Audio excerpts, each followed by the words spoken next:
దేవుని మాట వినకుండా దేవుని ఆజ్ఞలు గైకొనకుండా నీ ఇష్టానుసారంగా ఉంటున్నావు కాబట్టి ఇక ఒకటే తినటమే కాబట్టి దేవుని ఉపవాసం ఉండమన్న రోజు కూడా ఉపవాసం ఉంటుంది. ఉపవాస ప్రార్థనకు రంటే నేను ఒక్కడనే కోటయ్య గారు రమ్మంటే వస్తున్నాలేప్ప అంటాడు, నిద్రపోతా అంటాడు మంచం మీద.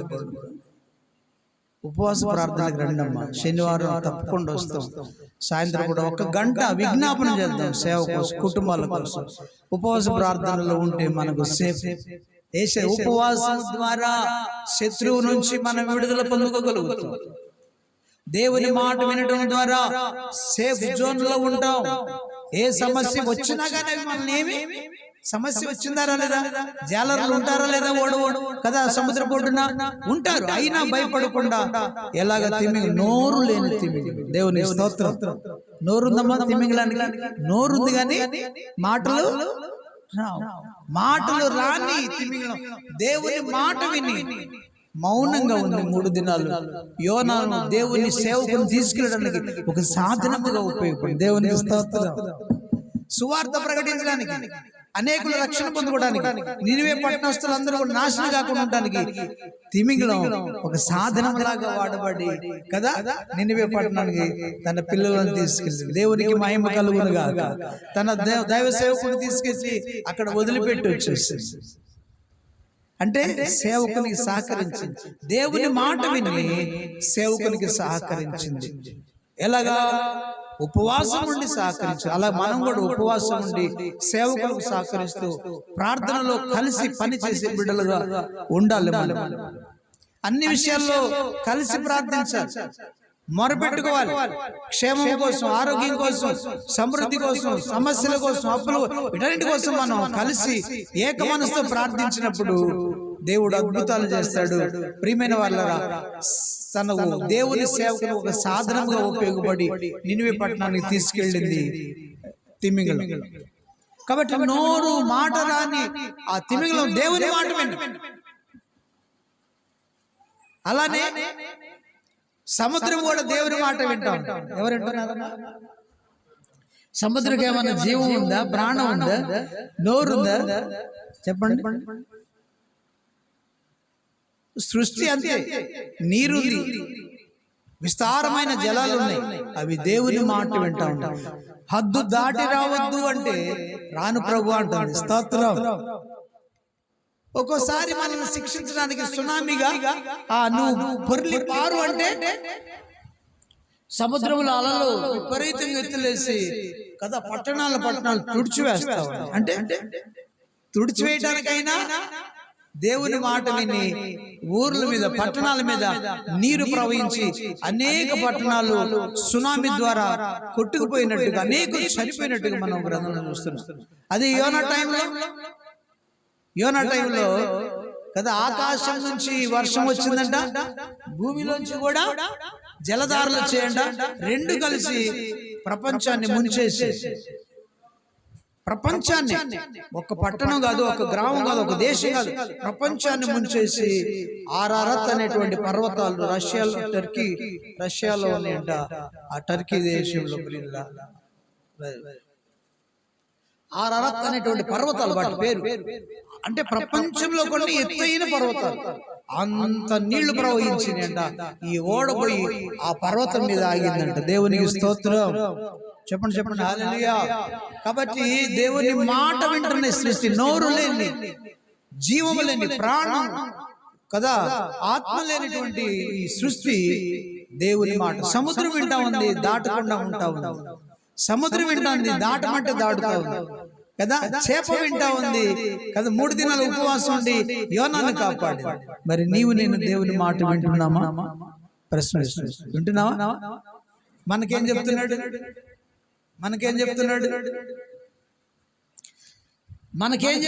దేవుడు?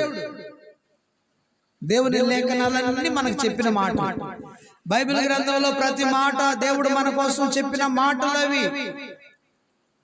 ఏమి తినాలో, ఏమి తినకూడదో, ఏం చేయాలో, ఏం చేయకూడదో, ఎలా ఆరాధించాలో, దేవుడు ఎవరో అని తెలియజేసే గ్రంథం బైబిల్ గ్రంథం. దీనిలో ప్రతి మాట మానవాళికి హెచ్చరిక. ఇదిగో రాబోయే దినాల నరకం ఒకటి ఉంది. ఆ నరకం నుంచి మీరు విడుదల పొందాలంటే ప్రభువైన యేసుని నమ్ముకోవాలి. ఆయన ద్వారానే నరకం నుంచి విడుదల అని లేఖనం సెలవిస్తుంది. ఆయన నమ్మండి, ఆయన నిజమైన దేవుడని మరి ఎవరు లేరని కూడా లేఖనం సెలవిస్తుంది. కాబట్టి నీ ప్రభువుని నమ్ముకోవాలి. ఒకటి నమ్మాలి, రెండవది ఆయన మాట ప్రకారం ఆయన మాట వినాలి. ఒకటి నమ్మాలి, ఏం చేయాలంట? అబ్రహాము దేవుని నమ్మాను. ఏం చేశాడంటే అబ్రహాము మనలాగా అన్యుడు, విగ్రహారాధన చేసుకునేటువంటి, విగ్రహాలు అమ్ముకొని బ్రతికేటువంటి వంశంలో ఉన్నటువంటి అబ్రహాము. ఒకరోజు దేవుడు వచ్చి అబ్రహాముతో మాట్లాడు, అబ్రహామా నేను నిన్ను దీవిస్తాను, అయితే నువ్వు ఒకటి చేయాలి, నా మాట వినాలి, రెండవది నా మాట ప్రకారం చేయాలి, అప్పుడు తప్పకుండా నేను ఆ భూలోక వంశంలో నేను ఎంత ఆశీర్వదించబడతాయి. అబ్రహామా నా మాట విను అన్నాడు దేవుడు. దేవుని స్తోత్రం. అంతకుముందు దేవుని స్వరం వినినవాడు కాదు అబ్రహాం. అప్పుడే క్రొత్తగా దేవుని యొక్క స్వరం వినిపిస్తా ఉన్నాడు. దేవుడు మాట్లాడుతా ఉన్నాడు. అబ్రహాం విని దేవుని నమ్మాడు. ఇది దేవుని స్వరం అని నమ్మి కదా తనున్నటువంటి ఆ విగ్రహారాధన కుటుంబం నుంచి బయటకు వచ్చి దేవుని మాట నమ్మాడు. ఆయన దేవుడని గుర్తించాడు, ఆయన మాట నమ్మాడు, ఆయన మాట ప్రకారం చేశాడు. కాబట్టి ఒకటి ఆయన నమ్ముకోవాలి, నిజమైన దేవుడిని నమ్ముకోవాలి. ఏం చేయాలంటమ్మా? నిజమైన దేవుని నమ్మాలి. ఆయన నీ దేవుడని నమ్మాలి, ఆయన సంపన్నుడని నమ్మాలి, ఏమైనా చేయగలడని నమ్మాలి కదా. ఏమైనా స్వస్థపరచగలడు, రెండోది నిన్ను బాగు చేయగలడు, మరలా జబ్బులు పంపించగలడు, నిన్ను చంపగలడు, మరలా బ్రతికించగలడు, కరువు పంపించగలడు, సమృద్ధి ఇవ్వగలడు. ఆయన ఏమైనా చేయగలడు. ఎండిన ఎముకలను కూడా బ్రతికించగలడు, చనిపోయిన వారిని బ్రతికించగలడు, మరలా మనకు మరణాన్ని పంపించగలడు కదా. ఆరని అగ్నిలో త్రోయగలడు, దానిలోంచి కాపాడగలడు. దేవునికి స్తోత్రం. చెప్పండి చెప్పండి హల్లెలూయా. కాబట్టి ప్రభునందు ప్రియమైన దేవుని సంగమా, దేవుని నమ్మాలి. అందరిని నమ్ముతున్నాం కానీ దేవుని నమ్మట్లేదు. అర్థమైందమ్మా?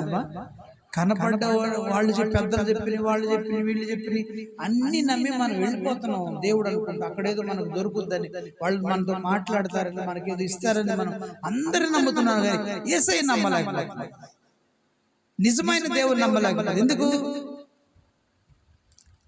ఆ మార్గం విశాల మార్గం, యేసయ్య మార్గం కఠిన మార్గం.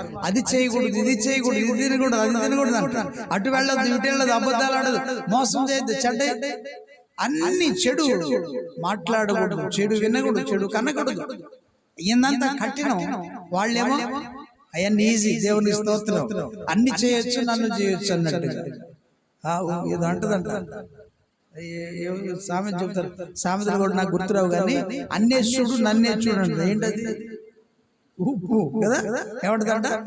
కూర అంతా చేసిన సాల్ట్ అయిపోతే